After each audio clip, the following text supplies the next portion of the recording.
L2 Empuraan മാൻ, ഈ പടത്തിൻ്റെ ഒരു ഹൈപ്പിൽ ഭയങ്കരമായിട്ട് അങ്ങോട്ട് ഫ്ലോ നഷ്ടപ്പെട്ട ഒരാളാണ് ഞാൻ. കാരണം പടത്തിൻ്റെ ഓരോ പോസ്റ്റ് വരുമ്പോൾ, ഓരോ അപ്ഡേറ്റ് വരുമ്പോൾ, പടം റിലേറ്റഡ് ആയിട്ട് ഇപ്പോൾ ഈ റീസെൻ്റ്ലി വന്നിട്ടുള്ള ലൈക്ക ഗോകുലം, അതായത് ലൈക്ക മാറുന്നു ഗോകുലം വരുന്നു, ആ സീനുകൾ പടം റിലീസ് ആവുമോ ഇല്ലേ എന്നുള്ളൊരു സിറ്റുവേഷൻ ക്രിയേറ്റ് ചെയ്യുക, എന്തൊക്കെ സീനുകൾ നടക്കുമ്പോഴും ശരിക്കും എനിക്കിതൊരു ഭയങ്കര കോണ്ടൻ്റാണ്. പക്ഷേ എനിക്ക് ഈ പടം തരുന്ന ഒരുതരം hype and pre conceived Notion എന്നൊക്കെ പറയേണ്ട ഒരു സാധനമുള്ളൂ, ഒരു വേറെ സാധനമുണ്ട്. അതായത് ഈ പടത്തിൻ്റെ എല്ലാ പോസ്റ്റേഴ്സ് അല്ലെങ്കിൽ എല്ലാ അപ്ഡേറ്റ്സ് വരുമ്പോഴും കോണ്ടൻറ്റ് എന്നൊക്കെ മാറിയിട്ട് ഒരു ഹാർഡ് കോർ ഫാൻ എന്നുള്ള നിലയ്ക്ക് ഞാനിങ്ങനെ അതിങ്ങനെ കാണുന്നു, അതിൽ മതി മറന്നു പോകുന്നു. ഇതാണ് സത്യത്തിൽ എനിക്ക് സംഭവിച്ചുകൊണ്ടിരുന്നത്. ഓക്കെ, ഇപ്പോഴും അതാണ് സംഭവിച്ചുകൊണ്ടിരിക്കുന്നത്.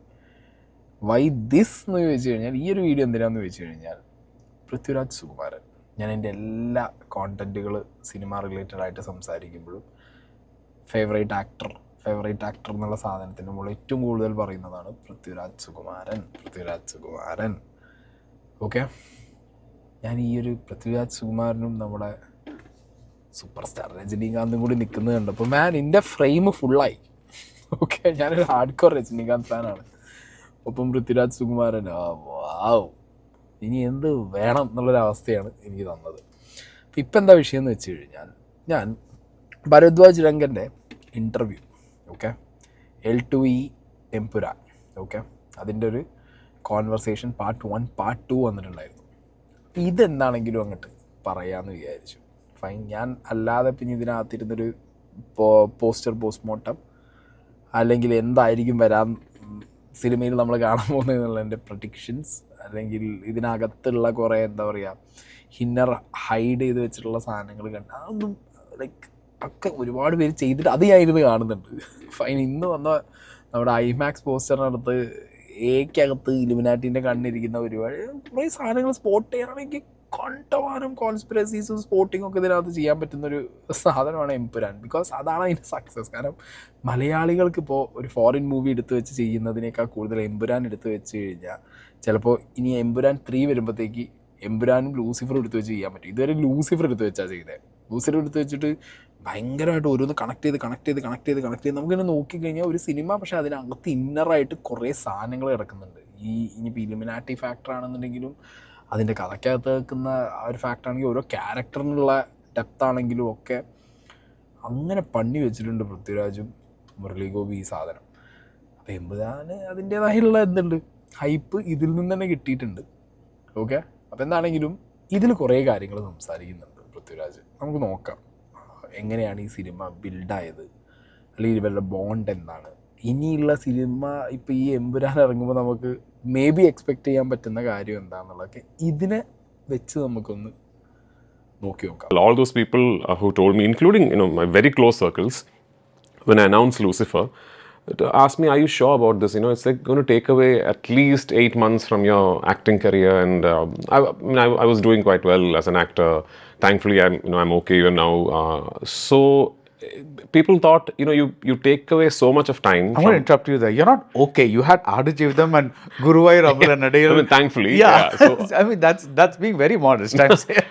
So I understand where they come from, because when an actor, usually directs a film, most of the times it ends up being a project that is to serve their own, want of creation, want of making a film.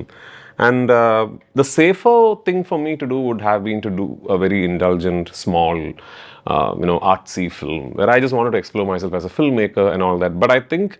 Or maybe even a Bro Daddy.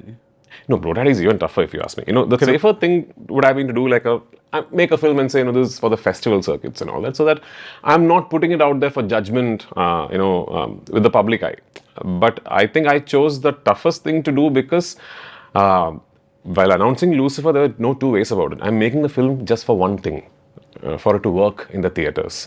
And as little respect as that sadly gets, making a film that works in the theatres is the toughest thing to do, if you ask me. Yeah. So, and I know that when people spoke to me about it not being a very wise decision, they meant that in case I fail, the judgments and the remarks are going to be very, very harsh. and it will end up being I'd end up being in a position where, you know, I'd have spent so much time away from my acting career, and I've taken a decision that doesn't make any sense to me financially as well, and then end up in a place where, you know, I'm going to have to hear so many people bad-mouthing me about what I've done with the film. Okay, പൃഥ്വിരാജിനോട് ഇവിടെ Lucifer എന്തുകൊണ്ടാണ് നിങ്ങൾ first as a director Lucifer എന്ന് പറഞ്ഞ cinema എടുത്തു വെച്ചത്? കുറച്ചും കൂടി ഒരു എന്താ പറയുക, ലൂസിഫർ ഈ ഒരു കോംപ്ലിക്കേറ്റഡ് പാക്കേജാണ്. ഓക്കെ, അതിൻ്റെ കഥ നോക്കിയാലും ആ സിനിമ നമുക്ക് ഷൂട്ട് ചെയ്ത് നമ്മളെ മുന്നിൽ എത്തിച്ചത് നോക്കിയാലും അതിൻ്റെ ബാക്കിലുള്ള ഒരു എഫേർട്ടും അതിൻ്റെ ബാക്കിലുള്ള ഒരു പെർഫെക്ഷൻ ഉണ്ടല്ലോ ആ സിനിമയ്ക്ക് കൊടുത്തത്, പൃഥ്വിരാജ് കൊടുത്തത്. അത്രയും വലിയൊരു സാധനം എടുത്തിട്ട് അത് ബോക്സ് ഓഫീസിൽ സക്സസ് ആക്കുന്ന രീതിയിൽ അത് ഡെലിവർ ചെയ്യാൻ എഫേർട്ട് എടുത്ത് ഇത്രയും പൈസ മുടക്കി ഇതുവരെ മലയാള സിനിമയിൽ കാണാത്തത്ര വലിയൊരു പടം, പറയുമ്പോൾ ചെറിയ പടം എന്നൊക്കെ ഇങ്ങനെ പറയുന്നുണ്ടെങ്കിലും അങ്ങനത്തെ ഒരു സാധനം ഫസ്റ്റ് സിനിമേനെ ആക്കി എടുത്തു കൊണ്ടുവരുമ്പോൾ ചെറിയ പടം എടുത്തുകൂടായിരുന്നോ എന്നാണ് ചോദ്യം. അതിനുള്ള പറഞ്ഞ ഉത്തരമാണ് ഇപ്പം ഇങ്ങനെ ഈ പറഞ്ഞിട്ടുള്ളത്. കുറേ പേര് പറയും, കുറേ പേര് പറഞ്ഞിട്ടുണ്ട്. പക്ഷേ ഒരു സിനിമ എടുക്കുമ്പോൾ അവിടെയാണ് ഈ മനുഷ്യൻ പൃഥ്വിരാജ് എന്ന് പറഞ്ഞുള്ള ഈ ഒരു മനുഷ്യൻ, ഇയാളൊരു ആക്ടർ ഡയറക്ടർ എന്നുള്ള ഒരു സാധനം വെച്ച് നോക്കൂലേ. നമ്മൾ ലൂസിഫർ എടുത്ത് നോക്കിയാൽ നമുക്കറിയാം, എമ്പുരാൻ്റെ കഥ ഇനിയിപ്പോൾ ഇറങ്ങിയാലേ അറിയുള്ളൂ. ലൂസിഫർ നിങ്ങൾ എടുത്ത് വെച്ച് നോക്ക്. ലൂസിഫർ എടുത്ത് വെച്ച് നോക്കുമ്പോൾ അതിൽ അഭിനയിക്കുന്നുണ്ട് പൃഥ്വിരാജ്, ഫൈൻ. പക്ഷെ പൃഥ്വിരാജ് ഒരു അഭിനേതാവോ അല്ലെങ്കിൽ പൃഥ്വിരാജ് ഒരു ഇൻ്റർവ്യൂവിൽ കാണുന്നോ അല്ലെങ്കിൽ പൃഥ്വിരാജ് എന്ന് പറഞ്ഞൊരു മനുഷ്യൻ്റെയോ ഒരു സിനിമയിലുള്ളൊരു ഫ്ലോ ഉണ്ടല്ലോ. അപ്പം ഞാൻ പറയുന്നത് എത്ര പേര് കണക്റ്റ് ആവുമെന്ന് എനിക്കറിയില്ല. അപ്പോൾ പൃഥ്വിരാജ് ഒരു നടനാണ്, നടൻ ഡയറക്റ്റ് ചെയ്യാണ്. നടൻ ബാക്കിയുള്ള ആളുകൾക്ക് പറഞ്ഞു കൊടുക്കുമ്പോൾ എന്താണെങ്കിലും ഇയാൾ ആസ് ആൻ ആക്ടർ ഇയാൾ എല്ലാ റോളുകളും ഇയാൾ സെൽഫായിട്ടൊന്ന്, അതാണല്ലോ ഡയറക്ടർ എപ്പോഴും ചെയ്യുക. അവിടെ എവിടെയും ഒരു പൃഥ്വിരാജ് എലമെൻ്റ് ആരിലേക്കും കയറിയതായിട്ട് എനിക്ക് ഫീൽ ആയിട്ടുണ്ടായിരുന്നില്ല.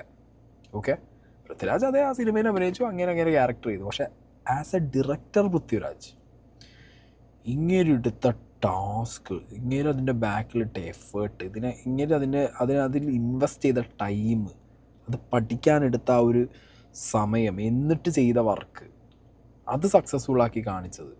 ഇനി അതിൻ്റെ ഒരു എമ്പുരാൻ എല്ലാവരും വെയിറ്റ് ചെയ്യുന്നു.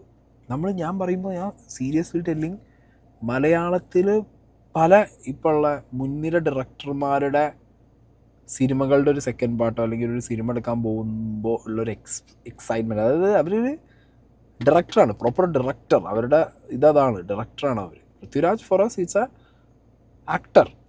ഓക്കെ, ഡയറക്ടർ എന്നുള്ള നിലയ്ക്ക് അങ്ങേര് ഫൈൻ. ലൂസിഫർ കഴിഞ്ഞു, എമ്പുരാൻ വരുന്നു. പക്ഷേ എക്സ്പെക്റ്റേഷൻ തരുന്ന രീതിയിൽ ആ പടം ലൂസിഫർ ഹിറ്റാക്കി എന്നുള്ളതാണ്. അതായത് എമ്പുരാൻ്റെ ഒരു എക്സ്പെക്റ്റേഷൻ തരുന്ന രീതിയിൽ ആ സാധനം എടുത്തു വെച്ചു. ഹിറ്റ് എന്നുള്ളതിനേക്കാൾ കൂടുതൽ ആ വർക്കിൻ്റെ ക്വാളിറ്റി. അപ്പോൾ എനിക്ക് തോന്നുന്നത് ഇതിൻ്റെയൊക്കെ പിന്നിൽ കിടക്കുന്നത് ഈ കുത്തലുകളാവാം, ആളുകളുടെ ഈ വർത്താനം ഉണ്ടല്ലോ. നീ ഒരു സക്സസ്ഫുൾ ആക്ടറായിട്ടിരിക്കുന്ന സമയത്ത് നിൻ്റെ ഇത്രത്തോളം സമയം നീ കളഞ്ഞ് ഇത്ര പൈസ സ്പെൻഡ് ചെയ്ത് എന്തിന് ഈ ടൈമിൽ ഒരു എത്ര വർഷം പോകുന്നു, വേറെ സിനിമ ചെയ്തുകൂടെ? ഓക്കെ, സ്റ്റിൽ അതിനിടയിൽ 1-2 പടം ചെയ്താലും ബട്ട് സ്റ്റിൽ അതിനൊരു എഫേർട്ടും ടൈമും, ഇനി അതായിട്ട് പൊട്ടിപ്പോയാൽ നിൻ്റെ ഇമേജ് എന്താവും? ഇങ്ങനത്തെ ഒക്കെ സാധനങ്ങൾ തലേക്ക് ഇങ്ങനെ ഓരോരുത്തർ ഇട്ട് തരുന്നതൊക്കെ മൈൻഡ് ചെയ്യാതെ ഒരു പടം ഇത്രയും ലാർജ് സ്കെയിൽ എടുത്ത് സക്സസ്ഫുൾ ആക്കിയിട്ടുണ്ടെന്നുണ്ടെങ്കിൽ മാൻ, ഇയാൾ ആക്ടിങ്ങിനും ഡയറക്ടിങ്ങിനും ഒക്കെ സിനിമയ്ക്ക് വേണ്ടി ഇയാൾ കൊടുക്കുന്ന ടൈമും അല്ലെങ്കിൽ സ്പെൻഡ് ചെയ്യുന്ന ഓരോ സെക്കൻഡും അത് ഭയങ്കര എഫേർട്ടാണ്. Yeah, but the fact is that when I did Lucifer in 2018, it was back then the biggest Malayalam film ever attempted. So I also know personally, now that we are friends, we talk about it quite a lot, that my producer Anthony Perumbavoor got a zillion calls asking him, what are you doing? I mean, like, you're going ahead and making a film that is hitherto unheard of in terms of budgets and scale, and you're just going with him. How do you know he's going to be able to pull this off? Yeah.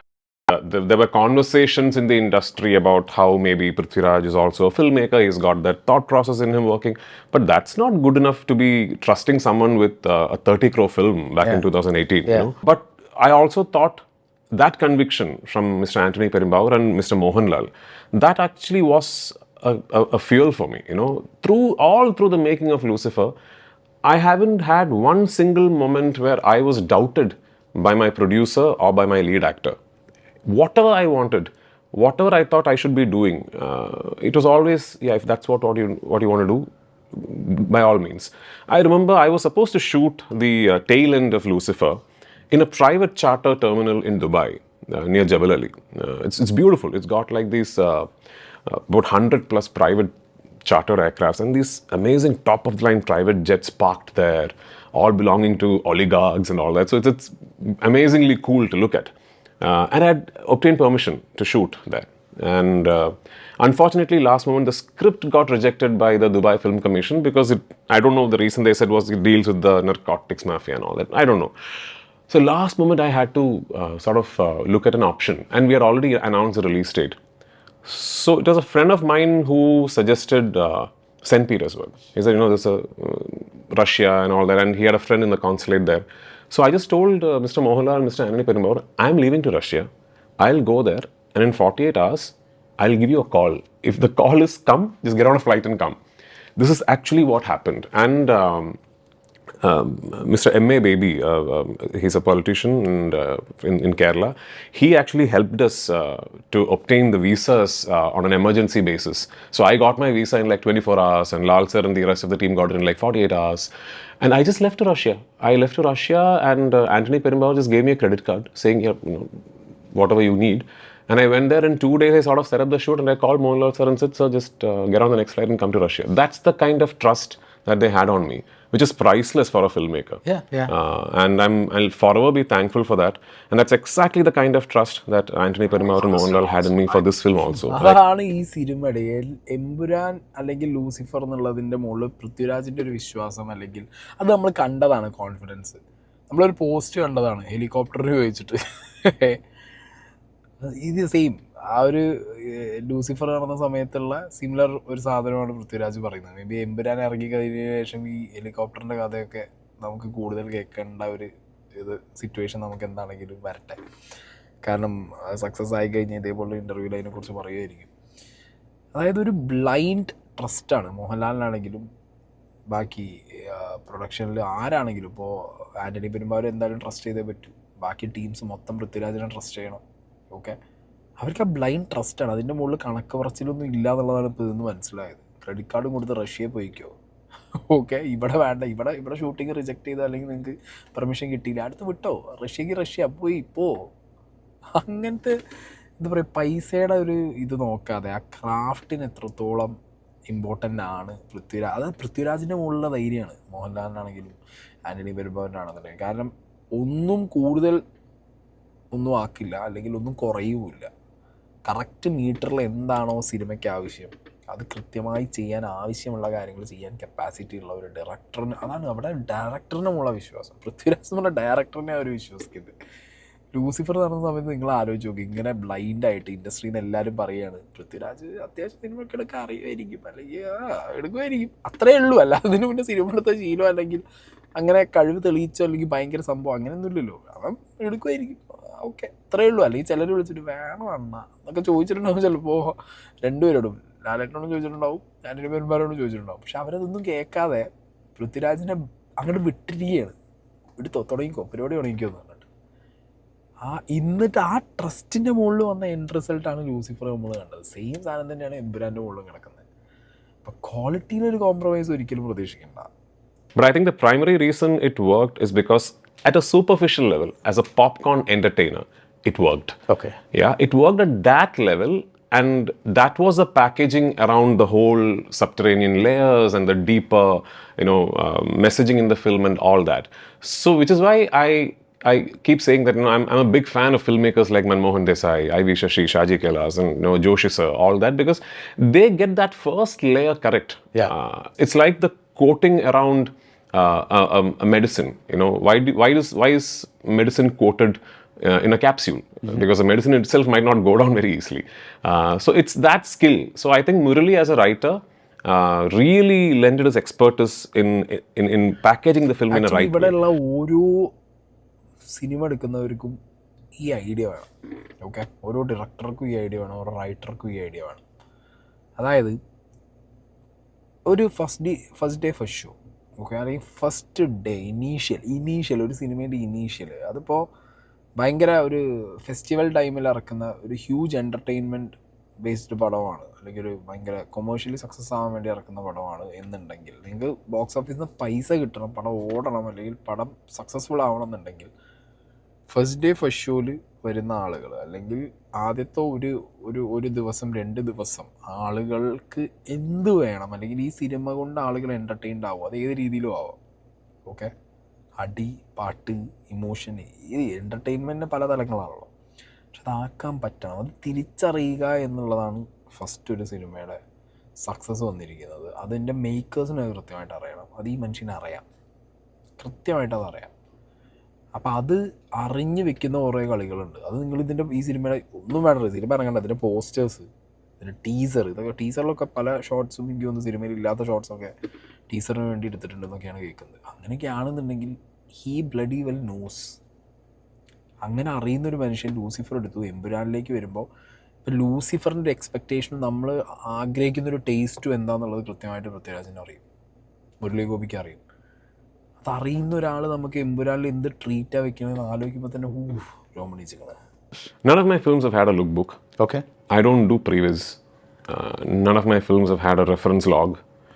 I don't let my cinematographers have a lot. You don't do storyboard? No. Okay. I don't have storyboards. My VFX supervisors hate me, but I like to shoot that way. Having said that, I am a very studious filmmaker in the sense that I land upon location with the exact number of shots I want. But that's not born out of a storyboard, that's born out of the script. So I think if you closely follow the written text, the text will tell you how to shoot it. Okay. But you need to be able to closely follow it. And when I say closely follow, I don't mean by heart it. There is a layer of comprehension that you will have to bring to the written word, and if you understand it well enough, I think the written word will tell you, okay, now it's a track in. At this particular point, you need to be close up to the actor. This is where you need to cut away and show the audience this is where the actors are, I think the written text will tell you that. So when Murli gives me a script, I spend about at least 6 months writing my own script, which I call the shoot script. And sometimes I change around scenes. I completely change around the construction of a scene. Sometimes I change a scene. I write a scene myself. And at the end of that process, then I give a narration back to my writer. Obviously, we disagree. And then we have a lot of discussions and fights and debates. Then both of us reach a point where we mutually agree, okay, this is fine now. Which is then, after that is when I call my actor or my producer and say, my script is ready. Story board പോലും ഇല്ലാതെയാണ് ഈ മനുഷ്യൻ shooting ലൊക്കേഷനിൽ ചെല്ലുന്നതെന്ന് പറയുമ്പോൾ, എന്നിട്ടാണ് Lucifer പോലത്തെ ഒരു പടം എടുക്കുന്നത്, എമ്പുരാന് പിടുത്ത് വെച്ചതെന്ന് പറയുമ്പോൾ, ഹൗ ബ്ലഡി വെൽ ഈ മനുഷ്യൻ അതിൻ്റെ കഥ ഇവിടെ കയറ്റിയിട്ടുണ്ടെന്നുള്ളത്. മുരളി ഗോപി ഒരു സാധനം എഴുതി കൊടുക്കും, ഇങ്ങേര് ഇരുന്നത് ഇവിടെ കയറ്റും, സീൻ ബൈ സീൻ ഇത് ഇങ്ങേർക്ക് തലയിൽ അറിയാം. ആൻഡ് ആസ് എൻ ആക്ടർ ഒരുപാട് സിനിമയിൽ ഒരുപാട് ലെജൻഡറി ആയിട്ടുള്ള ഡയറക്ടേഴ്സിൻ്റെ കൂടെ അഭിനയിച്ചത് കൊണ്ടായിരിക്കണം ഒരു ഒരു ഒരു ഒരു മനുഷ്യനൊരു സാധനം വരുമല്ലോ. ഇപ്പോൾ ഇന്ന സീന് സെറ്റ് ചെയ്യുമ്പോൾ ഇത് ട്രാക്ക് കൺട്രോൾ ചെയ്യുക, അല്ലെങ്കിൽ ഇതിനകത്ത് ഇന്ന വിഷ്വൽസ് വേണം, ഓക്കെ, ഈ ഒരു ക്യാരക്ടർ നിൽക്കുന്നതിൻ്റെ ഇൻസൈഡ് ഔട്ട് പ്രേക്ഷകർക്ക് കാണിച്ചു കൊടുക്കേണ്ടത് ഈ സീനിൽ ഇവിടെ ഇന്ന സ്ഥലത്ത് നിന്നിട്ടാണ്. അങ്ങനത്തെ ഒരു വ്യൂവേഴ്സ് പെർസ്പെക്റ്റീവ് ഒരു നടന് വരണം എന്നുണ്ടെങ്കിൽ ആ നടൻ കൃത്യമായിട്ട് ബാക്കി സിനിമകൾ കാണുന്ന ഒരാളായിരിക്കണം. അയാളുടെ സിനിമകളിൽ സെറ്റിൽ നിന്ന് കിട്ടുന്ന എക്സ്പീരിയൻസ് അയാൾ ഭയങ്കരമായിട്ട് യൂസ് ചെയ്യണം. ആൻഡ് ഒരു നല്ല പ്രേക്ഷകനായിട്ട് അയാൾക്ക് എല്ലാ സീൻ ബൈ സീനും കാണാൻ പറ്റണം. അതിലുള്ള വിഷനുള്ള ഒരാളാണ് പൃഥ്വിരാജ് എന്നുള്ളത് ഈ സംസാരത്തിൽ നിന്ന് മനസ്സിലായി. അല്ലാതെ ഭയങ്കര പാടായിരിക്കും. പക്ഷെ ഇങ്ങനെയൊക്കെ അത് കൃത്യമായിട്ട് അറിയാം അത് ചെയ്യുന്നുണ്ട് എന്നുള്ളത്. അത് പൃഥ്വിരാജിൻ്റെ പാറ്റേൺ. ഇപ്പോൾ ലാലേട്ടൻ പോയിട്ട് ബാറോസ് എടുത്തു. ലാലേട്ടൻ ആസ് എ ഡയറക്ടർ ഒരു കംപ്ലീറ്റ് അല്ല, ഒരു ഹാഫ് സക്സസ് പോലും അതിലായി എന്ന് എനിക്ക് പേഴ്സണലി തോന്നുന്നില്ല. ഓക്കെ, ബട്ട് സ്റ്റിൽ നല്ല എഫേർട്ടാണ്. ഓക്കെ, പക്ഷേ പൃഥ്വിരാജ് നിങ്ങൾ നോക്ക്, പൃഥ്വിരാജ് ഇപ്പോൾ ലാലേട്ടൻ നോക്കുമ്പോൾ കുറേ കൂടി എക്സ്പീരിയൻസ്ഡ് ആണ്, കുറേ കൂടി സിനിമകളുണ്ട്, ഭയങ്കര ലെജൻഡറി ആളുകളുടെ ഒപ്പമുള്ള സിനിമകൾ ചെയ്തിട്ടുണ്ട്. ബട്ട് സ്റ്റിൽ ഒരു ഡയറക്ടറായിട്ട് വരുന്ന സമയത്ത് ഒരു പാറ്റേൺ ചിലപ്പോൾ അഡാപ്റ്റ് ചെയ്യാൻ പാടായിട്ടുണ്ടായിരിക്കണം. ഓക്കെ, പക്ഷെ പൃഥ്വിരാജിന് അങ്ങനെയല്ല. പൃഥ്വിരാജ് സിനിമ എടുത്ത് വെച്ച് നോക്കുമ്പോൾ തന്നെ നമുക്ക് മനസ്സിലാവുന്നുണ്ട് ഒരു സീസൺഡ് അല്ലെങ്കിൽ വളരെ എന്താ പറയുക തഴമ്പിച്ചൊരു ഡയറക്ടർ എങ്ങനെ എടുത്തു വയ്ക്കുന്നോ അങ്ങനെ എടുത്തു വെച്ചിട്ടുണ്ട്. ഈ ചങ്ങാതിക്ക് കൃത്യമായിട്ടുള്ള ഐഡിയാസ് ഉണ്ട്, വർക്ക് ചെയ്യുന്നുണ്ട്, സ്വന്തം പാറ്റേൺ ക്രിയേറ്റ് ചെയ്യുന്നുണ്ട്, ഒരു ഐഡൻറ്റിറ്റി ക്രിയേറ്റ് ചെയ്യുന്നുണ്ട് ആസ് എ ഡയറക്ടർ. നടൻ എന്നുള്ള നിലയ്ക്കല്ല, ആസ് എ ഡയറക്ടർ എന്നുള്ള നിലയ്ക്ക്. അതൊക്കെ പൃഥ്വിരാജിൻ്റെ മാത്രം ബ്രില്യൻസ് ആട്ടോ. Mohanlal sir, I think, likes to disassociate, and it works for him wonderfully well. It's a bit tough for the filmmaker. I'll tell you why. Because he'd give you an earth-shatteringly good take, and let's say the focus is off a bit, and I'd call for one more, and I'll go and tell him, sir, the exact same thing. We just lost focus. He said, yeah, sure.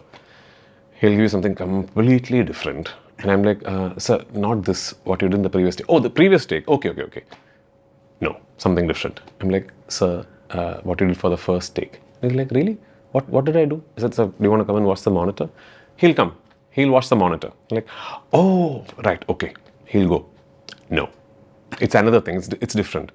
So there are multiple shots in Lucifer, especially. I've been more careful in Empuran, where the shots are out of focus.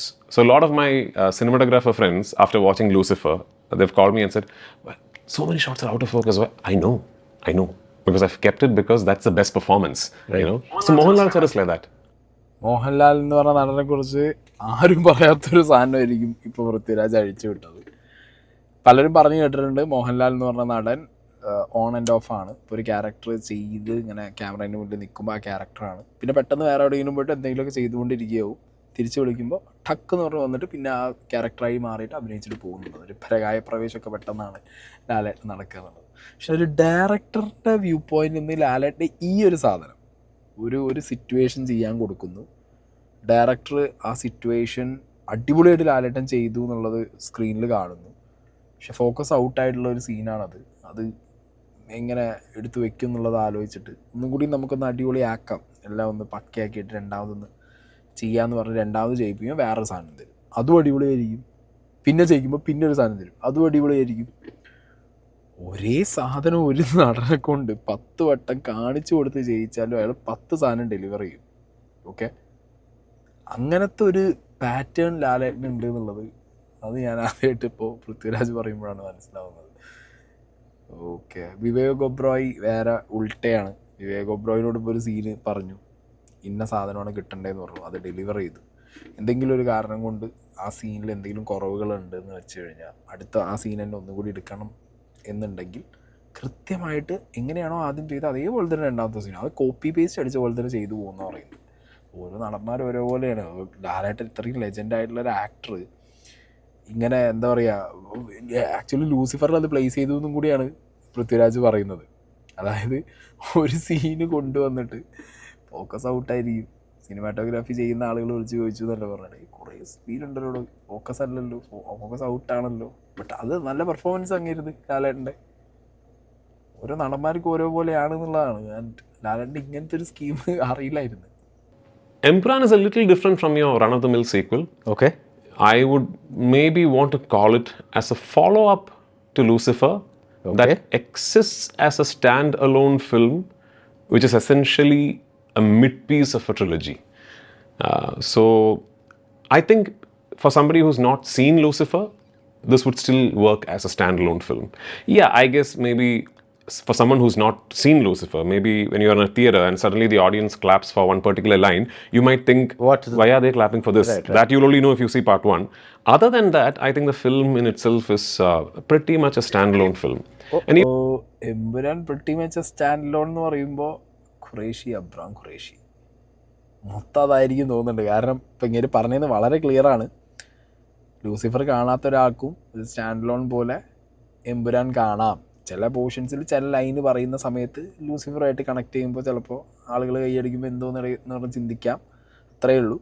But ഒരു 3 പാട്ടുള്ള പടത്തിലെ നടുക്കഷ്ണം, but stand-alone എന്ന് പറയുമ്പോൾ നമ്മൾ കാണാത്തത് എന്താ, നമ്മൾ ഫസ്റ്റിൽ ലൂസിഫറിൽ കണ്ട്, okay, പക്ഷേ അതിൽ എബ്രാം ഖുറേഷിനെ നമ്മൾ കണ്ടില്ല, സ്റ്റീഫൻ നെടുമ്പള്ളിയാണ് കണ്ടത്. എബ്രാം ഖുറേഷീൻ്റെ വിളയാട്ടായിരിക്കും ഇതിനകത്ത് എന്നാണ് തോന്നുന്നത്. നമുക്ക് പുതിയ ലേയേഴ്സ് കാണാൻ പറ്റും. എനിക്ക് ക്യാരക്ടർ റിവീൽ ചെയ്ത സമയത്ത് തന്നെ ഇങ്ങേരുടെ പോർഷൻ വന്നപ്പോൾ, പൃഥ്വിരാജിൻ്റെ പോർഷൻ വന്നപ്പോൾ പറയണ്ടായിരുന്നു, പൃഥ്വിരാജിൻ്റെ ക്യാരക്ടറിൻ്റെ ഒരു ഡെപ്ത്ത് ഇതിനകത്ത് കൊണ്ടുവരുന്നുണ്ട്. കുറേ ക്യാരക്ടേഴ്സിൻ്റെ കുറേ ഡെപ്ത്ത്, പാസ്റ്റ് ഡെപ്ത്തുകൾ അല്ലെങ്കിൽ പ്രസൻറ്റ് സിറ്റുവേഷൻ്റെ ഡെപ്ത്തുകൾ കൊണ്ടുവന്നിട്ട് കൂട്ടിച്ചേർക്കുന്നുണ്ട് എന്നുള്ളത്. സോ അങ്ങനെ നോക്കുന്ന സമയത്ത് ഈ ഒരു സംഗതി entirely bran Qureshi Abram.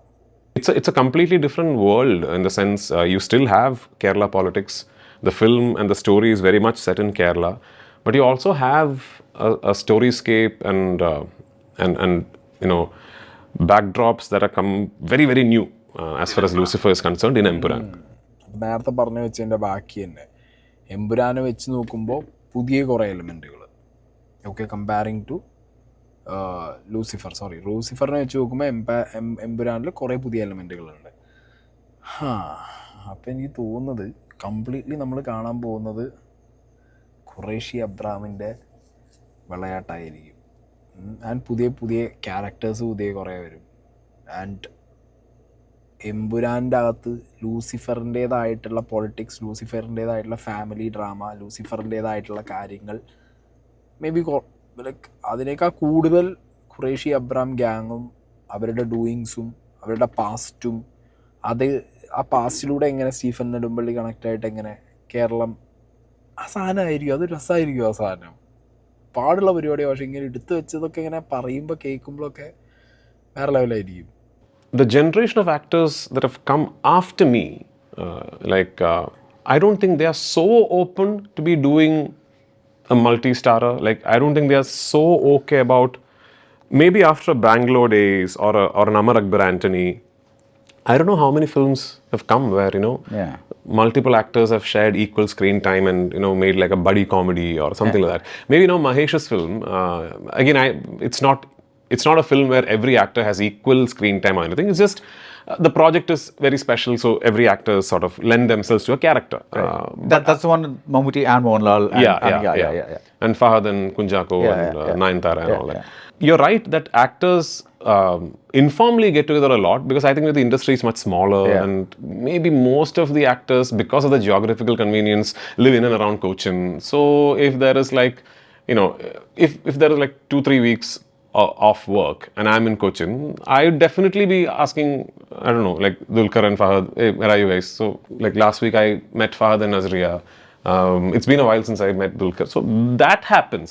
But in terms of work, I actually think we are veering away from our tradition of consistently coming up with multi-starrers. ഒരു നല്ല ക്വസ്റ്റ്യൻ ആയിരുന്നു അത്. മലയാള സിനിമയിൽ ഉള്ളൊരു ബോണ്ട് ഉണ്ട്, നടന്മാരും നടിമാരും യങ് ജനറേഷൻ തമ്മിലുള്ള ഒരു ബോണ്ട്. അത് വേറെ ഒരു ഇൻഡസ്ട്രിക്ക് അത് കാണാൻ കിട്ടുന്നില്ല എന്നുള്ളതാണ് ക്വസ്റ്റ്യൻ ഷൂട്ട് ചെയ്തത്. പക്ഷെ ഇങ്ങനെ അതിനിടയിൽ കൂടി പറഞ്ഞു വെച്ചൊരു സാധനമുണ്ട്, ബോണ്ട് ഉണ്ട്. ഓക്കെ, അതായത് പേഴ്സണൽ ലൈഫിൽ ഇങ്ങനെ ഇറങ്ങി വരുമ്പോൾ എല്ലാവരും ഈ അണ്ടർഗ്രൗണ്ട് കൊച്ചിയൊക്കെ ആയിട്ട് സെറ്റിൽ ഡൗൺ ആയതുകൊണ്ട് ഫ്രീ ടൈം ആകുമ്പോൾ എല്ലാവരും കാണും, അല്ലെങ്കിൽ എന്തെങ്കിലും ഒക്കേഷനിൽ കാണും, തമാശകൾ പറയും, പോവും.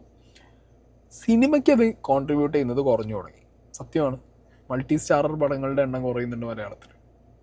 അത് വേണമല്ലോ. ഇപ്പോൾ MMMൻ്റെ കാര്യമാണ് പറഞ്ഞത്, ലാലേട്ടൻ, Mammukka, Fahad, Kunchacko.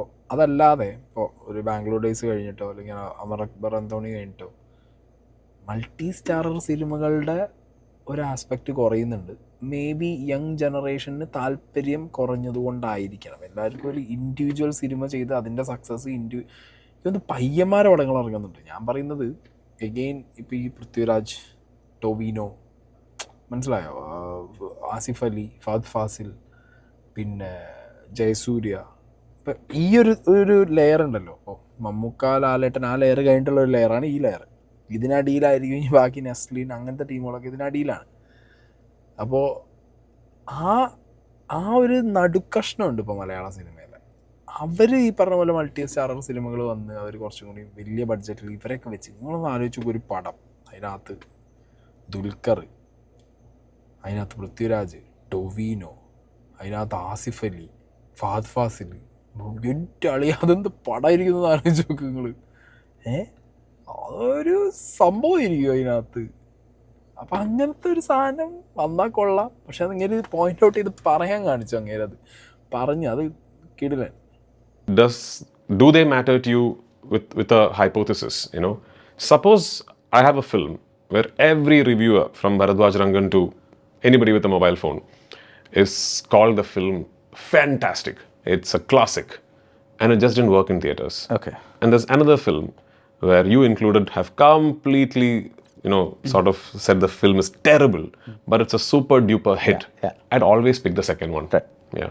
I'd always pick the second one. So that's how much reviewers matter to me. Right. Yeah. But having said that, it's lovely to hear like pointers and people coming up with constructive observations or criticisms on your film, and I'll try. So I you meant engage with it. Absolutely. I mean, I've listened to some really interesting criticisms of my films, my performances, and all that. And I've actually tried. I've thought, okay, maybe I should, I can make it better. Maybe that was something I missed. All that is fine. But is that what I'm doing? Making films for? No, I'm not. Yeah. Yeah.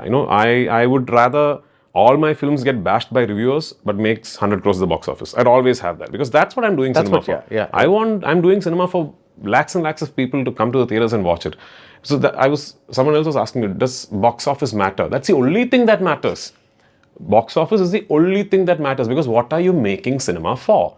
For people to come and watch your films in the theaters. And if people do that, you will have box office numbers. To be honest.